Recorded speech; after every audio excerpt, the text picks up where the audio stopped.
pues físico. Ok. Ronaldo, si me ayudan a bajar su manita, bien. Ronaldo. Sí, son estas, bueno, es el gráfico que indica como la teoría que indica qué es lo que se tiene que satisfacer en un ser humano para que pueda tener una vida plena y estar pues bien. Janice, habías levantado la mano, ¿verdad? Sí, bueno, yo lo vi en la escuela y empieza con las necesidades más básicas como el dormir, comer y eso, y es lo que va cubriendo lo que en nuestro día con día vamos requiriendo. Justo. La pirámide de Maslow es un modelo que busca organizar las necesidades humanas por jerarquía. Entonces, en la base se van a encontrar siempre las necesidades básicas, como esta Janice nos decía, como el tema del comer, el dormir, son necesidades fisiológicas, ¿sale? Una vez que el ser humano cubre las necesidades fisiológicas o las necesidades básicas, se van a desarrollar otro tipo de necesidades. En este caso, las que se desarrollan son las necesidades de seguridad, o sea, de sentir que esos recursos a los que ese ser humano accede son fuente de su bienestar, ¿no? Le hace sentirse seguro, como es el caso del alojamiento, como es el caso, por ejemplo, de la parte del acceso a la salud, que pueda recurrir a satisfacer las necesidades básicas como alimentarse de forma regular. Eso le va a proveer una necesidad de seguridad.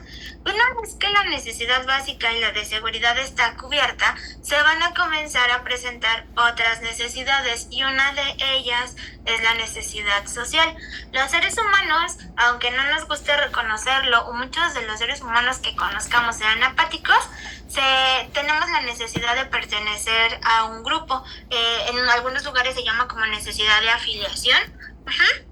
Entonces, lo que tendemos a hacer es formar grupos, y esos grupos van a generar necesidades sociales, ¿vale? La necesidad de la comunicación, de, por ejemplo, formar parte de un grupo. Si yo puedo formar parte de un grupo, entonces también al pertenecer a ese grupo, por ende, voy a cubrir la necesidad de seguridad, ¿vale? ¿Cuántos de nosotros, cuando llegamos por primera vez al trabajo, llegamos todos asustados, no sabemos a quién nos tenemos que dirigir, no sé qué es lo que tengo que hacer, y entonces de repente pues vemos que hay compañeros que se nos acercan y nos empiezan a integrar a esos grupos? Entonces, al integrarnos al grupo, pues nos sentimos más seguros, ¿sale? Porque sabemos que si no sabemos realizar una tarea, puedo acercarme a uno de mis compañeros para que me ayude y me explique cómo es que puedo hacerlo, ¿no? O si me equivoco, pues que me pueda explicar o me pueda orientar sobre cómo lo puedo resolver. Entonces vamos a ir teniendo esas necesidades sociales. Al ir generándose esos vínculos afectivos o esas relaciones sociales entre los miembros del grupo, nacen las necesidades de estima. La necesidad de sentirse apreciado, querido, validado dentro de un grupo. Y una vez que se cubren esas necesidades de estima, entonces se tiene el concepto de la autorrealización. Algo que es importante destacar es que cada uno de los seres humanos, que puede poner como ejemplo su pirámide de Maslow, va a ir colocando diferentes necesidades en cada uno de esos renglones. A lo mejor para mí, Karina, una necesidad social sería formar parte de un grupo, de una familia, ¿no? Pero a lo mejor para Ronaldo, para Naomi, para Janice, la necesidad social puede a lo mejor pertenecer a una banda de rock, ¿no? O puede pertenecer a una comunidad científica. Entonces, cada uno puede tener necesidades diferentes a las de otro individuo, ¿sale? De ahí que esta parte de la pirámide de Maslow para algunas personas resulta un poco como confusa, porque el tema de la autorrealización puede resultar complejo. Nos ha dicho que el ser humano, cuando ya llega a un punto, siempre quiere más, y entonces realmente nunca se siente satisfecho, ¿no? Pero entonces se toma como ejemplo a esa pirámide de Maslow. La punta de la pirámide siempre va a ser la autorrealización, ¿no? Entonces, hay muchas personas que creen que la autorrealización es pues terminar una carrera, ejercerla y ya me autorrealicé. Y para otros va a ser como el poder tener una casa, poder tener un automóvil, y entonces para esa persona eso es la autorrealización, y a lo mejor para otros pues va a ser tener estabilidad, ¿no? Tener un trabajo constante, tener a lo mejor un techo asegurado, entonces, y eso es la autorrealización. Entonces, es un ejemplo de cómo a través de que se va cubriendo una necesidad se va a ir generando otra y otra hasta que llegamos a la cima de la autorrealización, ¿sale? O esto es la pirámide de Maslow, o también es la jerarquía de las necesidades humanas, ¿sale? ¿Dudas con esta parte? ¿No? Eso está bien. Sí, está bien para que... Porque eso no es de tesorería. Los que nos van a ver la gente. ¿Y Diego? Yo tengo una duda. En esto, parte de lo de la pirámide del mar, también entra en una necesidad básica o dentro de las necesidades la parte de, por ejemplo, de nosotros el dinero, o sea, como la necesidad de trabajar para poder obtener como nuestras cosas básicas por necesidad. No, las necesidades básicas son aquellas que están asociadas con las fisiológicas. Por ejemplo, una necesidad básica es dormir, otra podría ser comer, otra necesidad fisiológica básica es respirar, ¿sale? Entonces, aquí la inclusión de la parte del dinero tiene que ver con otros conceptos que tienen que ver con la parte de la sociedad humana y de los sistemas económicos, pero cuando hablamos de necesidades básicas hablamos justamente de las necesidades fisiológicas, ¿vale? ¿Qué? Ok, gracias. ¿A ti? Okay. ¿Alguien más tiene alguna duda? ¿No? Okay. Entonces, una vez que nosotros tenemos como referente o hablamos, por ejemplo, de esta pirámide de Maslow, no es lo único que se toma como referencia para la creación de los pilares del bienestar animal. Los pilares del bienestar, ¿sale? Animal, sino se van a considerar también a las 5 libertades del bienestar animal, ¿sale? ¿Alguna vez han escuchado hablar de las libertades del bienestar animal? ¿No? ¿Nunca? ¿María José? Sí, recuerdo que estaban en las primeras semanas del onboarding y mencionaban que debía ser, por ejemplo, libre de hambre, libre de sed, libre de maltrato. Son las 3 primeras que se me acuerdan ahorita mismo, pero sí recuerdo que lo vimos justamente en las primeras semanas del onboarding. ¿Okay? ¿Antonio? También dentro de esas libertades está la libertad de comportarse como las características de su especie. Es correcto, ¿sale? Son 5, vamos a ir viendo una por una. Es libre de hambre, sed y desnutrición, es la primera.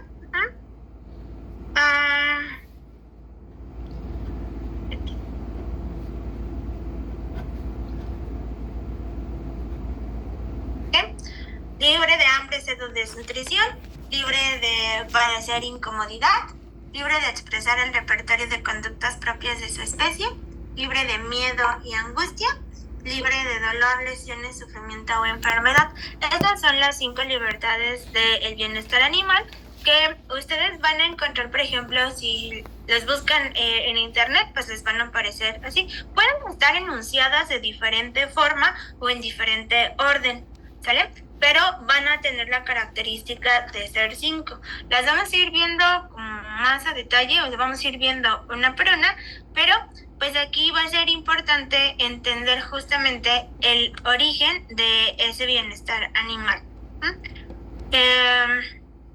Cuando nosotros hablamos justamente de la parte del bienestar animal, vamos a partir de la definición que se tiene. Cuando se determina o se da justamente la parte de la... ¿cómo llamarse? Como el enunciado final que se da para describir o para darle un significado al bienestar animal, pues lleva como, o hay como todo un trabajo detrás para poder llegar a la definición final, ¿vale? Entonces, en el caso del bienestar animal se denomina, se determina o se le da la definición de es el estado físico y mental de un animal en relación con las condiciones en las que vive y muere. Esa es la definición que hoy en día se tiene de bienestar animal.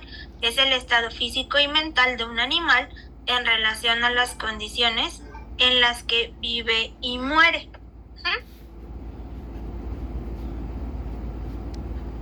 ¿Vale? Y para poder llegar a esa definición de bienestar animal, hay historia detrás, ¿sale?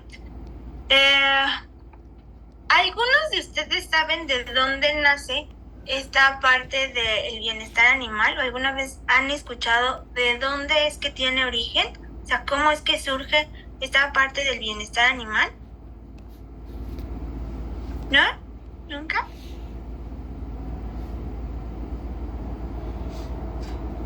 Ok. Pero todo comienza con los animales de granja. Anteriormente, bueno, hace mucho tiempo pues no se tenían como esta parte de los estatutos o de las normas que se deberían de seguir para garantizar el bienestar animal de diferentes animales, ¿vale? En el caso, por ejemplo, nace la parte de la agricultura, la ganadería, y entonces a los animales se les ve como un recurso, ¿sale? Se les explota y se les ve únicamente como recurso para poder satisfacer las diferentes necesidades que van a tener los diferentes o los seres humanos, ¿sale? Entonces, hubo un libro que se editó por ahí de los años 60, que es como Animal Machine, que hace como referencia a que se ve a los animales como una máquina de producción, y entonces empiezan como a evidenciar la serie de maltrato o de situaciones agresivas que tenían los seres humanos en relación a los animales, ¿no? Muchas veces creían o tenían estas ideas de que para que la carne supiera mejor había que torturarlos, o que el degüello tenía que ser más rápido, y entonces pues se comienza a visibilizar el maltrato que se hace en las granjas que producían carne de cerdo, carne de res, que producían como por ejemplo la carne del pollo. Entonces lo que se hace primero es crear un comité que se llama el Comité de Bramwell. Y este Comité de Bramwell lo que hizo es ir a inspeccionar a estos sitios, estos lugares, y entonces pues se determina que se tienen que mejorar las condiciones de la industria, en este caso pues de la explotación ganadera, ¿vale? Esto ocurre en el Reino Unido, se hace como una investigación exhaustiva, y entonces en 1979 nace algo que se llama el Farm Animal Welfare Council, que es como un consejo que se encarga de establecer los lineamientos del cuidado para los animales de granja, ¿sale? Y se establecen las libertades del bienestar animal que hoy en día se conocen, ¿no? En este caso pues son libres de hambre y sed, libres de incomodidad, libres de dolor, lesiones y enfermedad, libres de miedo y angustia, y también se establece que deben de ser libres para expresar su repertorio normal de conductas, ¿vale? A raíz de que estas 5 libertades han pasado por diferentes modificaciones, no siempre han sido como hoy en día se conocen, sino que se les han hecho una serie de modificaciones hasta tener los enunciados que hoy en día se les conocen, ¿sale? Se reconocen a los animales como seres sintientes, o sea, son capaces de sentir temor, de sentir angustia. También se reconocen como seres que tienen la capacidad de sentir algo muy parecido al amor. No sé si sabían, pero hay estudios que se han hecho con cerdos y con perros, y que cuando ven al propietario producen la misma respuesta hormonal que una persona cuando ve a la persona de la que está enamorada. Entonces se reconocen como animales sintientes y es a partir de ahí que se van haciendo mejoras a estos 5 enunciados del bienestar animal que hoy en día se tienen. Entonces nacen en Inglaterra a través de un comité que establece una persona de apellido Brownell y de ahí nace pues el origen, el comité Brownell, y se empiezan a hacer como investigaciones exhaustivas. Se lanzan primero algunas directrices para cuidar a los animales, garantizar que puedan echarse, que puedan pararse, puedan dar vuelta en los espacios donde se tienen resguardados, que nunca les falte agua y que nunca les falte comida. Pero a raíz de esto se empieza a investigar cada vez más y más hasta que se enuncian esas 5 libertades que pues hoy en día se conocen, ¿sale? Entonces ha sido como todo un camino, un proceso muy largo que se ha ido siguiendo hoy en día para hablar justamente de la parte de bienestar animal.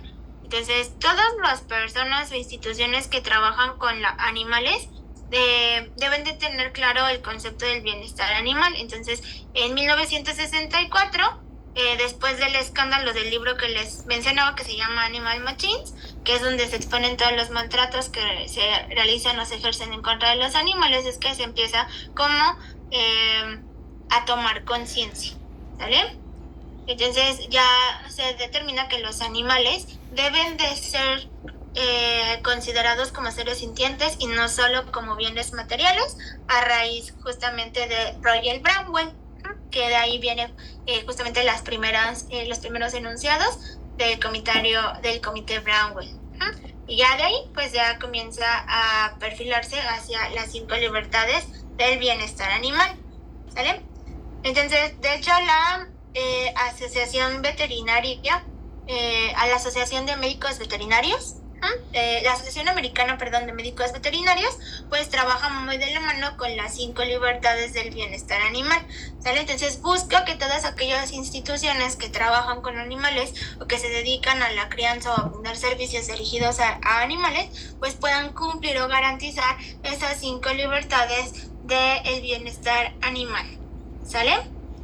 Entonces, el bienestar animal es toda una ciencia. De hecho, hay protocolos que se siguen para evaluar el bienestar animal. Hay una compañía que se llama Welfare Quality, los cuales tienen una serie de cuestionarios que se basan en la medición a través de la observación y se van asignando escalas, se van asignando escalas para determinar si se está cumpliendo o no con el protocolo de bienestar animal. Entonces evalúa aspectos como apatía social en los animales, si hay fugas o intentos de escape, porque pues establece que si el animal está siendo maltratado, el instinto de supervivencia aflora y lo que va a intentar ese animal es escapar.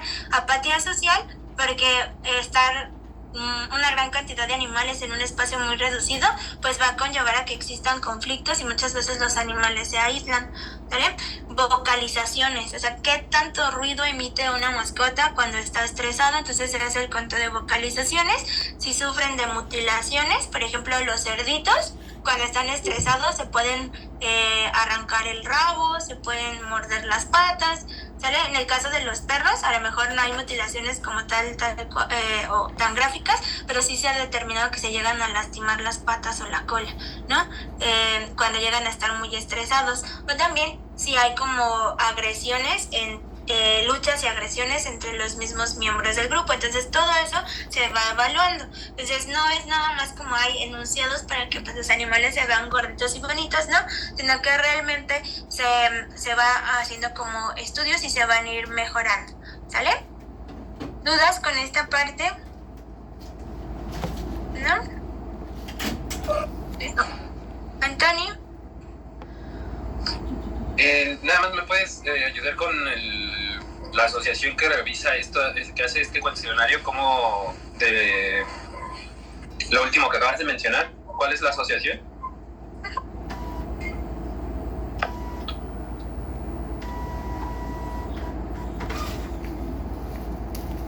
Ya está en el chat, es el Welfare Quality, y de hecho tienen unos protocolos que se llaman Welfare Quality Assessment. Entonces se van a dedicar justamente a la evaluación. Ojo, el Welfare Quality solo se va a encargar de los animales de abasto. La Asociación Americana de los Médicos Veterinarios hace modificaciones al Welfare Quality Assessment para poder aplicarlo a animales de fauna, bueno, animales que se tienen en zoológicos, o por ejemplo en clínicas de perros y gatos. ¿Okay? Gracias. ¿Sí? ¿Alguien más tiene alguna duda?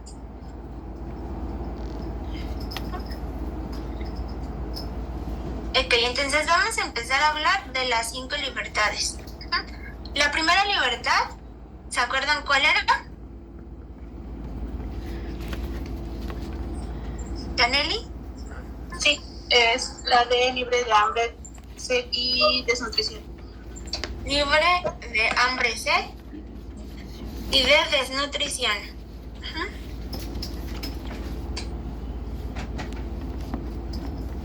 ¿Todos ven pantalla? Sí. Ok. ¿Vale?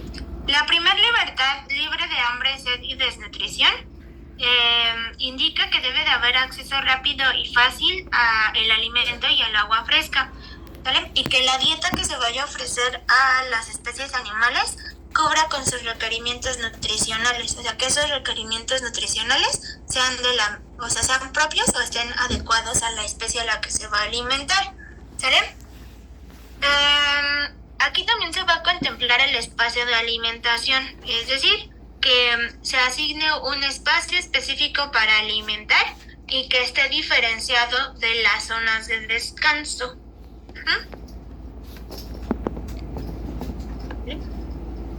Esté diferenciado de las zonas de descanso.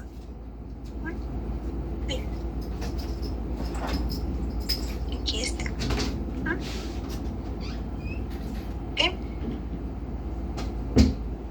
¿Por qué sería importante que el sitio de alimentación esté separado del área de descanso, Arely?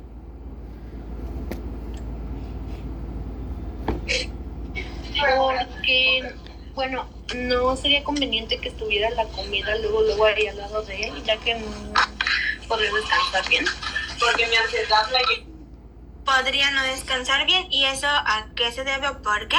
Porque muchos de los animales tienen instintos de protección y lo que van a buscar es descansar en zonas libres de olores que puedan atraer a posibles depredadores. Entonces, las zonas de alimentación tienen que estar diferenciadas de la zona de descanso para que no se incumpla otra de las libertades del bienestar animal. Acorde a las imágenes que ustedes ven en pantalla, estos animalitos tienen o en ellos se ve cubierta la primera libertad. No. ¿Cómo los observan? Bajos de peso. En algunos casos ya se les marcan los huesos. Seguramente tienen hambre, están husmeando buscando qué alimentarse. Están pasando por cuadros de desnutrición. Si no hay acceso al alimento, pues también es muy probable que no tengan acceso al líquido vital, al agua. Aquí, por ejemplo, en esta imagen que está al centro, ven la cantidad de gatitos y cómo pues los están alimentando. ¿Tienen diferenciadas sus áreas de alimentación de las zonas de descanso? Pues no tienen ninguna separación. Aquí se puede apreciar el arenero. A los gatos no les gusta comer cerca del área de donde defecan o donde descansan. Entonces realmente los animalitos que ustedes ven en la pantalla, en ellos pues no se ve esta primera libertad del bienestar animal. Algo que es muy importante es que ustedes o nosotros no podemos hablar de bienestar animal si no se cumplen las 5 libertades. Por una libertad que se infrinja, estamos incurriendo en algo que se llama maltrato animal. ¿Vale? Okay. ¿Dudas con esta primera libertad? Ninguna. ¿Qué? Sara, ¿recuerdas cuál es el nombre de la segunda libertad? Sí, libre de padecer incomodidad. Libre de padecer incomodidad. Mauro. Nada más de la libertad de hambre, sed y de nutrición. Había dicho un punto de que el alimento proporcionado debe de cumplir como los requerimientos de nutrición o algo así. Sí, el alimento que tú le ofreces a un animal debe de cubrir sus requerimientos nutricionales en función de la especie. Por Por ejemplo, si tú tienes un perro, el alimento que le debes de brindar debe de ser de perro, no de gato, no de hurón, no de erizo. Debe de estar adecuado a las necesidades nutricionales de la especie. Gracias. ¿Sí?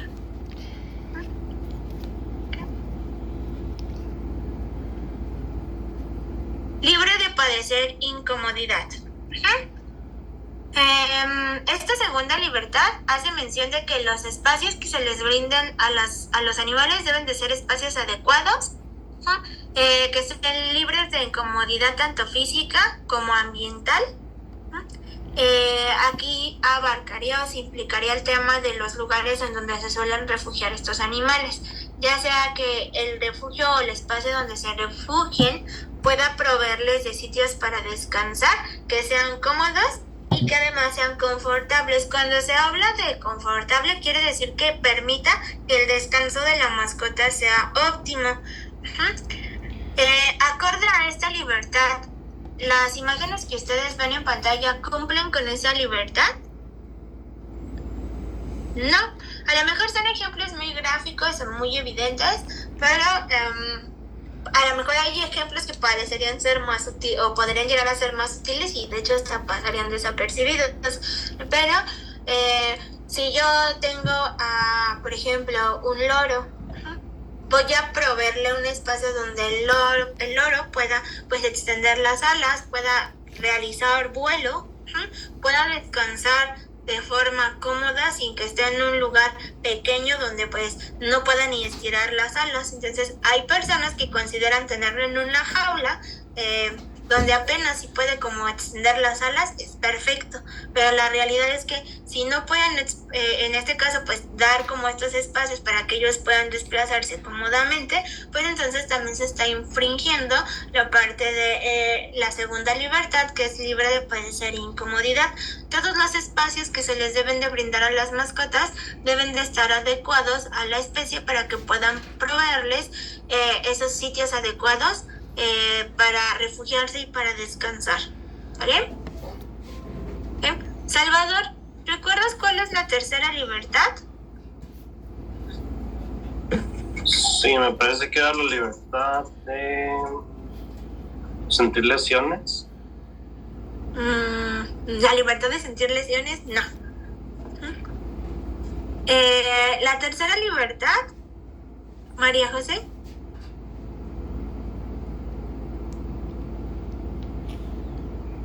¿No, María José? Sí, perdón. Es la libertad libre de expresar el repertorio de conductas propias de su especie. Es correcto. ¿Noé? Sí, son esas, Cari, la de expresar conductas propias. ¿Y qué? Que un animal pueda expresar su repertorio de conductas o las conductas propias de su especie. En este caso, pues centrándonos en el tema de perro y gato, vamos a tener, por ejemplo, que los gatos y los perros tienen comportamientos que son propios de ellos, como por ejemplo un caso en relación perro es la masticación. La masticación en los perros es completamente normal, ¿sale? Ellos van a masticar para fortalecer la mandíbula, para, por ejemplo, aminorar molestias que pudieran llegar a tener en la cavidad bucal a consecuencia de que les están saliendo los dientes o presentan muda dentaria, ¿sale? Entonces masticar en los perros es completamente normal. En el gato, el rascado o la parte de arañar es completamente natural, forma parte de su repertorio de conductas. Cuando vayamos como adentrándonos más en los temas, vamos a ver como a detalle el tema del arañado en el gato, o sea, el rascado, con qué propósito lo hace. Pero vamos a ver que una de las razones por las que suele hacerlo es por marcaje de territorio. Es un animal territorial, entonces forma parte de su comportamiento, pero también obedece a fines más naturales, como es el permitir que la garra continúe con su crecimiento, ¿sale? Entonces, para ellos, rascar es completamente normal. Cuando un pet parent no entiende la finalidad de la conducta que tiene la especie, opta por intentar suprimirla, y al suprimirla puede llegar a el maltrato animal. Un caso o uno de los casos más comunes es la desungulación en los gatos, ¿Sale? La desungulación en los gatos consiste en el corte quirúrgico o la remoción quirúrgica de la última falange de los dedos en las patitas de los gatos. Entonces es como si a ustedes les amputaran esta última falange donde está la uña. En los gatos la desungulación se realiza con el propósito de evitar que rasquen, pero como se amputa, es una cirugía muy invasiva donde se va a extraer hueso. Si no se realiza de forma correcta, pues puede llegar a infectarse, ocasionando la muerte del gato. Además, el gato camina sobre las puntas de los dedos. Al amputar la última falange, el gato tiene que volver a aprender a caminar y va a cambiar su postura corporal, haciendo que se encorve para tratar de mantener el equilibrio, y a largo plazo eso va a lesionar la columna. ¿Qué otra cosa va a pasar? Ese gato queda incapacitado de forma permanente para defenderse o trepar. Si ese gato se les escapa y un perro lo ataca, no va a tener cómo defenderse, ¿vale?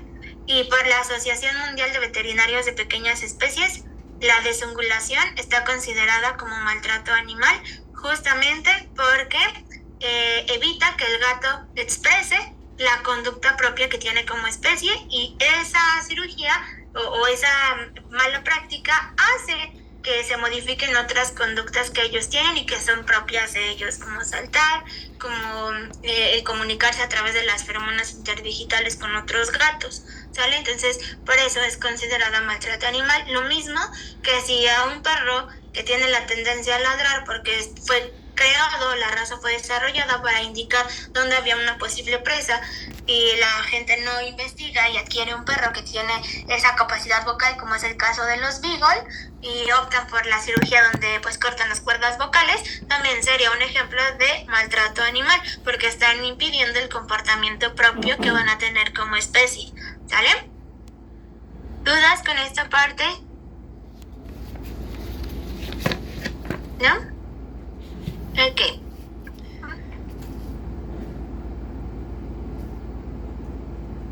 Natalia, ¿cuál sería la cuarta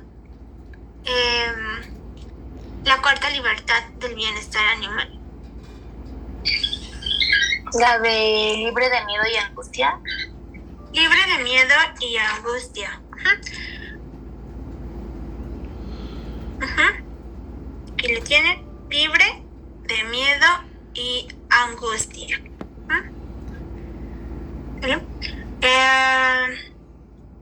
Cuando se habla de miedo y angustia, se tiene que entender la situación por la cual la mascota puede llegar a presentar ese temor o esa angustia.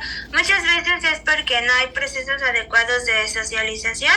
En otros casos puede deberse también como a que los lugares o los sitios donde se les tiende a alojar llegan a estar con especies con las cuales nunca han convivido, y entonces eso va a generar miedo y angustia. Por ejemplo, los perritos o los cachorros, cuando los separan de forma prematura de mamá y llegan como al entorno del ser humano, van a mostrar este tipo de lenguaje corporal, donde las orejas van a estar caídas, la pancita buscan como pegarla lo más que se pueda al piso, como buscando protección. Hasta el semblante se les llega a ver temeroso, porque la situación ahora es incierta para ellos, ¿sale? Entonces, a lo mejor al inicio que se muestra este tipo de comportamiento pues sería natural porque se está familiarizando con el entorno, pero si ustedes llegan a un lugar donde el perro ya lleva meses viviendo y se nota este comportamiento, es porque hay algo que ocurre todos los días con ese perro que le está generando miedo y angustia. ¿Cómo? Podría ser maltratado. A lo mejor la corrección que le hace el pet parent a este cachorrito no es adecuada, es muy invasiva, puede ser golpeado, pueden dejarlo sin comer, y entonces ese lenguaje que ustedes notarían ahí podría ser de un animal que vive en constante miedo o angustia, ¿vale? Pasa, por ejemplo, que a veces los pet parents tienen a 2 o más especies conviviendo en el mismo entorno y no se preocupan por la compatibilidad que puedan llegar a tener como especie, ¿sale? Como ejemplo, ustedes, los que tienen tienda grande, Petcoso, cuando tienen el exhibidor de los hurones, en ese exhibidor solo puede haber hurones. No sé si han visto, pero pueden hacerle una división. O sea, se puede dividir el espacio. ¿Qué pasaría si ustedes dejan a un hurón de un lado y del otro lado ponen a un conejo o a una chinchilla? ¿Qué creen que pase? Antonio. Pues los hurones son depredadores y los conejos son normalmente presa de estos animalitos. Entonces, ¿qué comportamiento verías en ese conejo o en esa chinchilla? El de miedo y angustia. Porque todo el tiempo va a estar, ¿qué? Olfateando a su posible depredador. En el caso, por ejemplo, del hurón, también lo vas a ver como con angustia, porque en todo momento va a estar buscando la forma de acceder a quién, a la presa, ¿sale?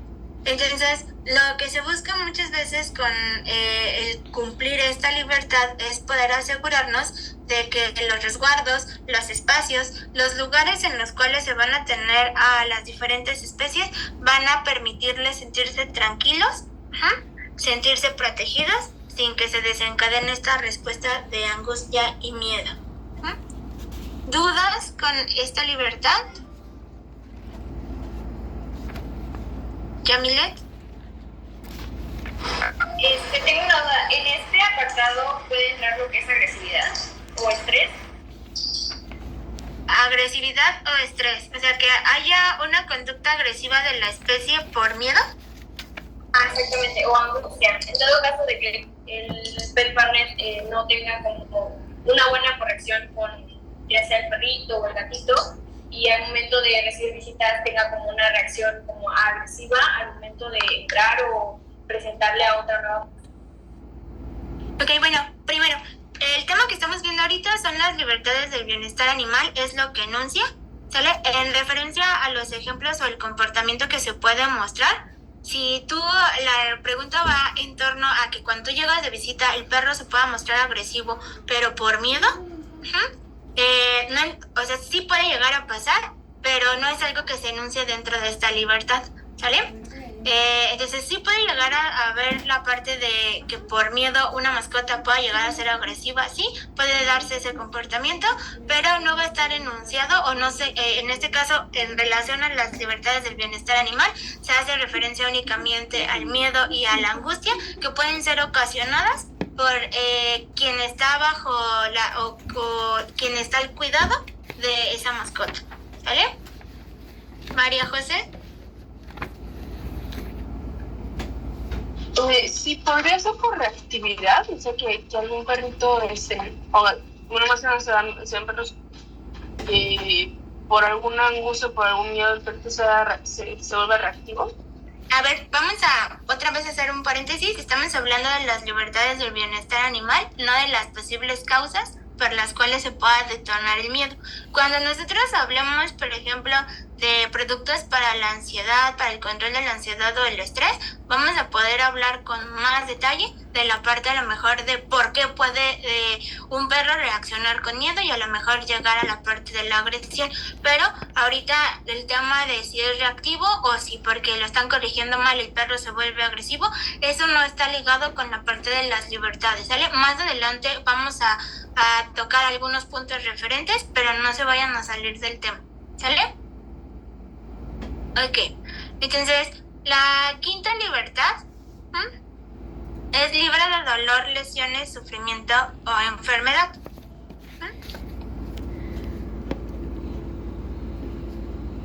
Se los voy a poner.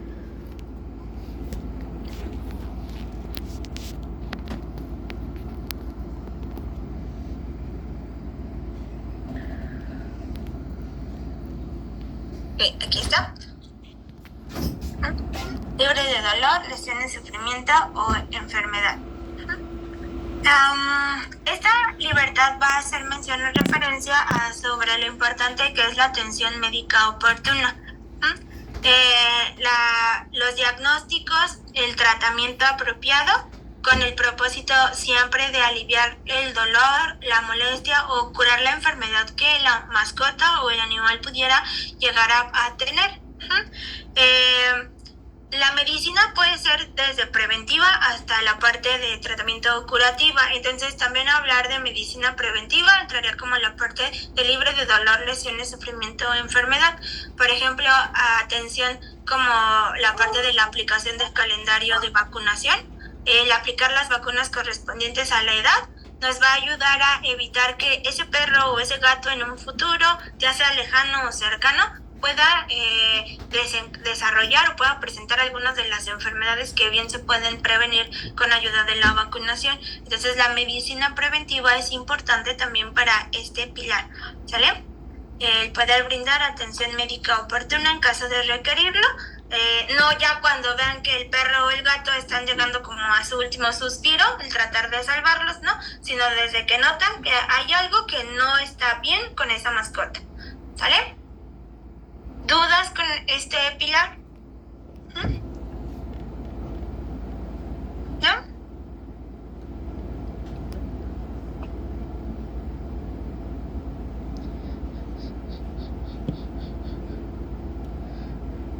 Ok, bueno. Vamos a realizar ahorita la primera actividad del tema. Que les pongo mi pantalla para que vean.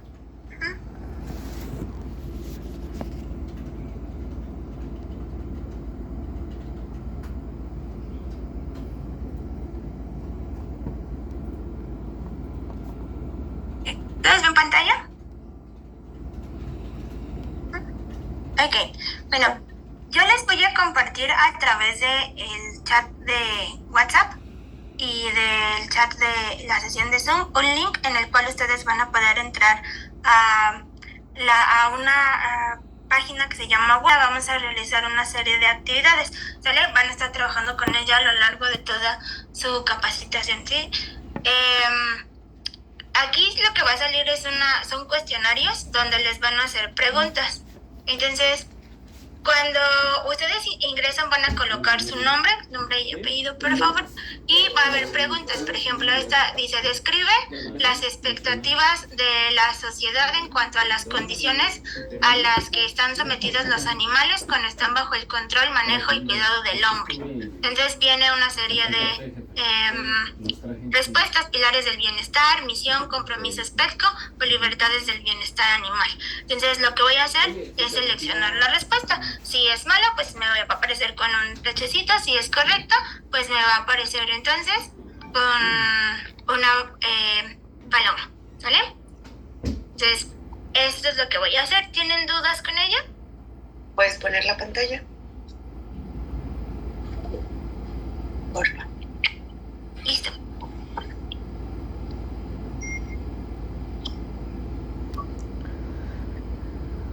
En la parte, así como lo están viendo, en la parte superior izquierda, no sé si ven que está corriendo un timer.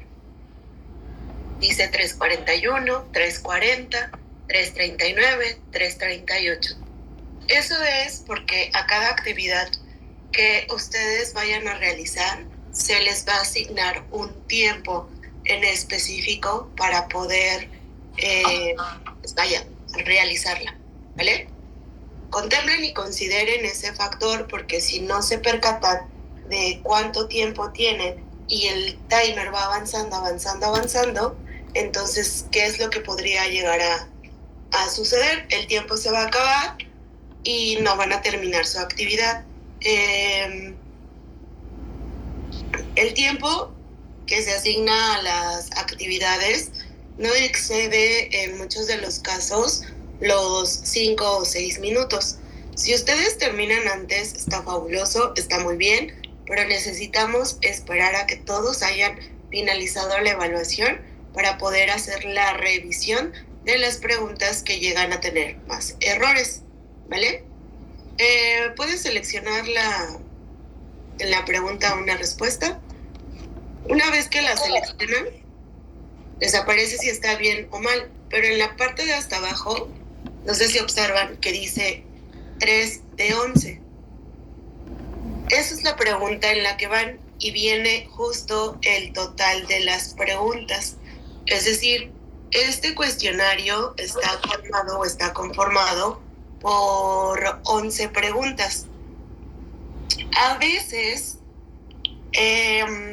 cuando ustedes seleccionan la pregunta, empieza a cargar para poder pasar a la siguiente pregunta. Eso puede tardar un poco de tiempo. Las flechitas que ustedes tienen, que van hacia la izquierda y a la derecha, son justamente para que una vez que hayan terminado, ojo, escuchen, una vez que ya seleccionaron la respuesta, seleccionan la respuesta, dale clic, puedan avanzar a la siguiente pregunta y no esperen a que entonces de forma automática se pase a la siguiente pregunta. ¿Por qué? Porque les repito, al final de cuentas lo que va a suceder es que va a seguir corriendo el tiempo y al final, por ejemplo, aquí vamos en la pregunta 6 de 11 y nos queda 1 minuto. Así que al final aquí llevamos el 50% de la actividad realizada y probablemente en el minuto que resta, los 50 segundos que quedan, no van a terminar o no van a responder correctamente su actividad, ¿vale? Por favor, cuando ingresen, ya quítalo de la pantalla, por favor. Cuando ingresen a la actividad, una vez que le dan clic al link, si les arroja cualquier error, díganos para poder ayudarles. Y coloquen su nombre y su apellido para poder hacer el registro con el control de actividades para la parte de las participaciones, ¿vale? El único o la única desventaja a la que generalmente solemos enfrentarnos es el tema de la conexión. Cuando su red no es estable, tiende a desconectarse muy fácilmente y en ocasiones, aunque ustedes hayan realizado la actividad no se registra.